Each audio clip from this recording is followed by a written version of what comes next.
would mean for you to have your personal brand automatically attracting the right clientele, the right connections, and the right currencies.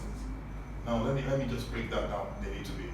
So somebody gets to read something that you put in the newspaper, or somebody gets to watch you as you are granted an interview, or somebody comes across your book, and all these are expressions of your brand. Okay, somebody listens to your tape, and they're like, no, I need to meet with this person. I'm sure we've all had that kind of experience before, where you listen to someone for the first time and you're like, no, I gotta go for it. I need more of this person's materials. But there is a way, that this person has been able to distill and position their brand. And that's really part of the things we're going to be discussing at Braver Billionaires. How do you create a brand that automatically attracts your own ideal client, not just every Tom, Dick, and Harry, that automatically attracts your own right connections, people who want to do business with you, people who want to partner with you, people who want to form a consortium, or a mastermind with you, and of course, attracting the right currencies. I'm sure everybody likes some cash, right? Great. Now imagine also for a moment what it would mean for you to have your lifestyle business with satisfied customers and passionate partners who are scattered across the globe and are obsessive marketers of your business. How does that feel? It's a lifestyle business, which means it's built around who you are, okay? Around your brand, around your identity and your purpose. You're not struggling to do this, okay? But beyond that, is the fact that you have customers that are satisfied with the kind of values that you create for them, with the kind of solution that you prefer to their problems, right? And that's what Braver Billionaire is about. It's about your brand, about your business, and about your blueprint. Now imagine, for the third time tonight, what it will mean for you to have your prosperity blueprint that guarantees holistic wealth and wellness. That dream house that you've always wanted to have. Imagine you have a blueprint, a guide of some sort that leads you from where you are now to where you need to be. Right, let's go to the next. Yeah, so starting, we're talking first about your brand.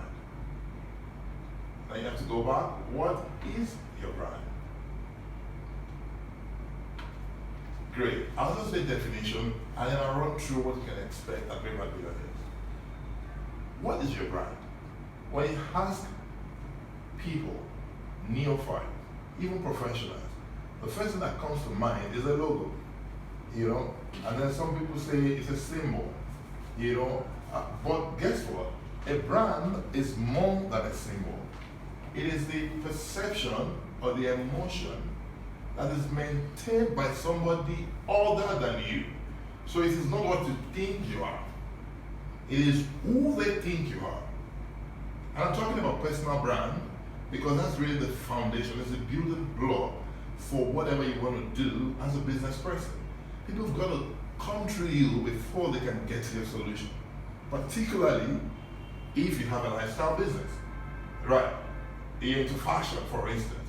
So you're a fashion designer, and I need to wear your brand. I want to know if you're a nasty person, because I don't want to wear something that you've made that will make others, begin to think of me as nasty because that's what you represent. Do you understand? So you need to take very, very seriously the issue of personal branding. Again, let's go back to definition. What is your brand?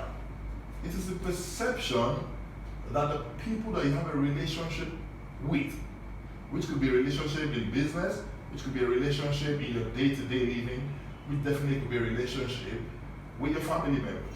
What perception are you giving people? Are you giving them the perception of someone who is cool, calm, and collected, who knows his onions? Are you giving them the perception of someone that is meticulous, that pays attention to detail? Because you see, it is all these attributes that you then transform into the creation of your brand identity. That's what you transform into the creation of your bylines and all those, what's not. We're going to get into that, but we need to understand, it's like showing you what's behind the scene. Right. I think it's an American brand, Miramax or so, the one that when they're showing the movie, you see a lion roar. You know, what's that brand? I think it's 21st Century Fox, right? So you see a lion roar. One time, I was looking at a particular graphics that shows what's happening behind the scene. That lion had to be tied, and had to be held down. So what you're just seeing is the head, right? And the head looks so beautiful. So what people see is just the logo. And I need to get you guys into the back end. Why? Because when you begin to work with graphics designer and brand strategies and what have you, then you begin to understand, what are they trying to do? What's running through their minds? Okay? And then you're able to ask the right questions and let them know this is how I want to project my brand. This is who I am. Definitely, when we come to Brave Billionaires like this, I'm going to be giving an assignment, for instance, in the area of brand, about how to identify who your ideal client is. Okay? And you'll have to, fill in some questionnaires that will help you to understand who your ideal customers are, and then how do you want to position yourself. But the first thing with branding is to be able to define what your brand is. Okay? And for a personal brand, it is to understand your identity. We live in a world where people have crisis of identity. People define themselves by their association. So you ask somebody, tell me about yourself. The first thing they talk about is the church they attend, the mosque they attend. So one of the fundamental questions that must be answered when it comes to the issue of creating your brand is the question of identity. Very important. You cannot gloss over it because we're talking about your personal brand here. What's your identity? Who are you? Okay? And that's why it is very, very good when you're creating your brand and you're working with a coach, someone that have an understanding of helping you elicit, the real you. Because you see, and this is a challenge that people have. They are at a particular position in their lives where they have been defined by what they do, and they've been defined by where they live. They've been defined by the kind of books that they read or the people that they look up to, and so they want to brand like somebody. Okay, so you see somebody who is a public speaker who wants to brand like his mentor. Meanwhile, their message is totally different.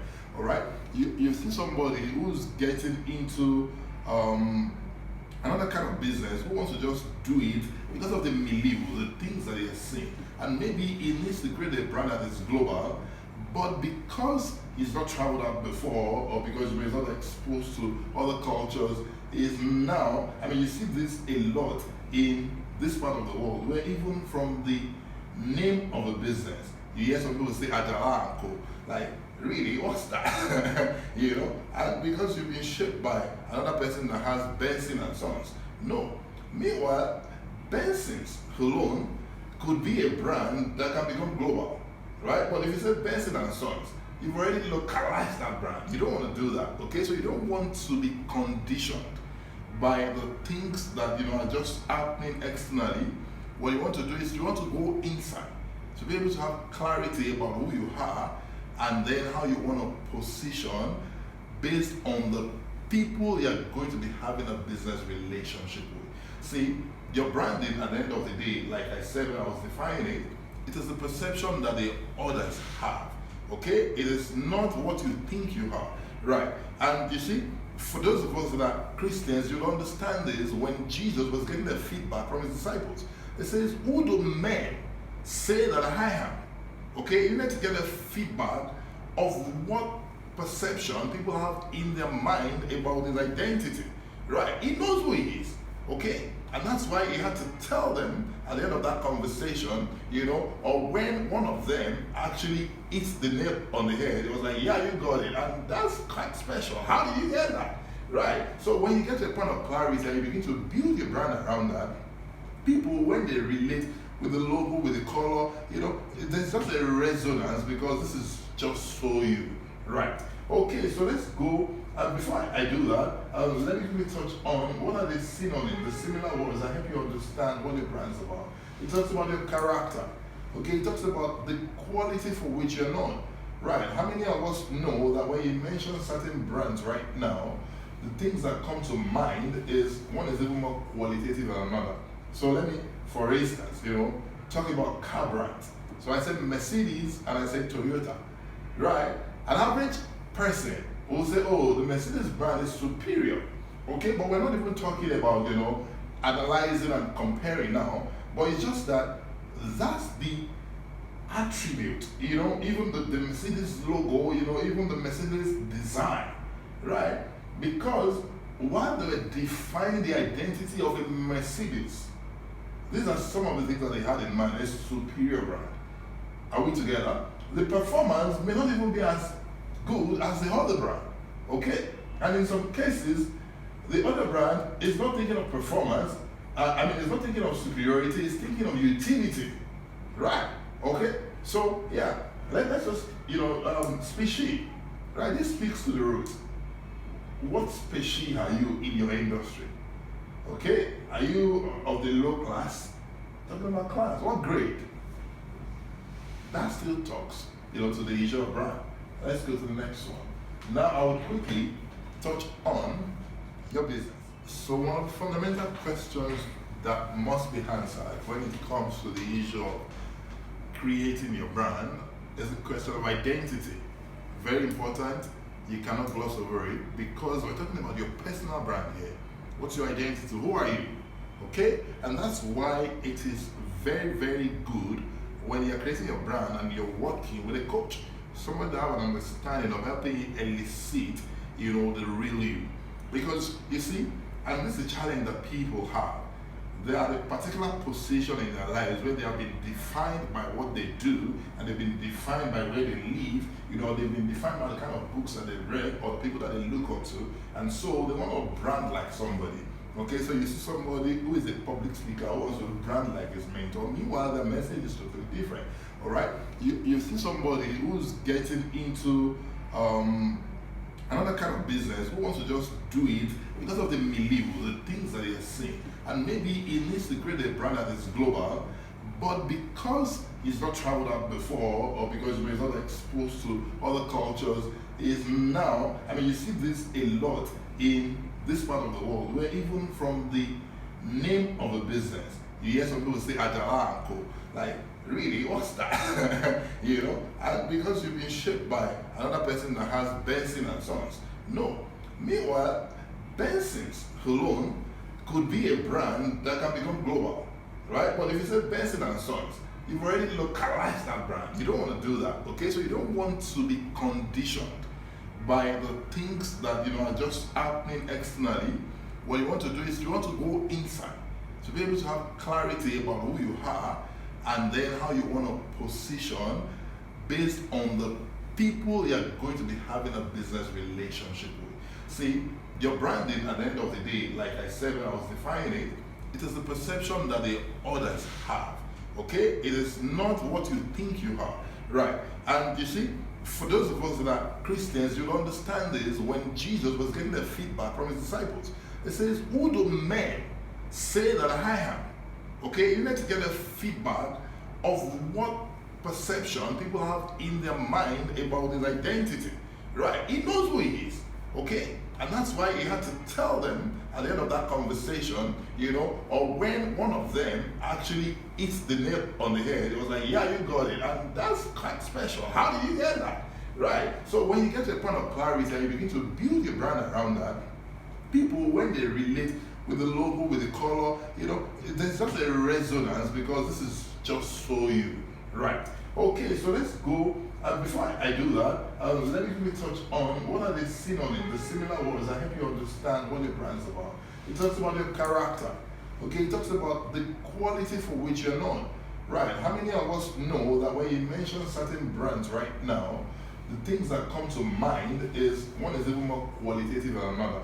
So let me, for instance, talk about car brands. So I said Mercedes and I said Toyota. Right? An average person will say, oh, the Mercedes brand is superior. Okay, but we're not even talking about, analyzing and comparing now, but it's just that that's the attribute, even the Mercedes logo, even the Mercedes design, right? Because while they were defining the identity of a Mercedes, these are some of the things that they had in mind, a superior brand.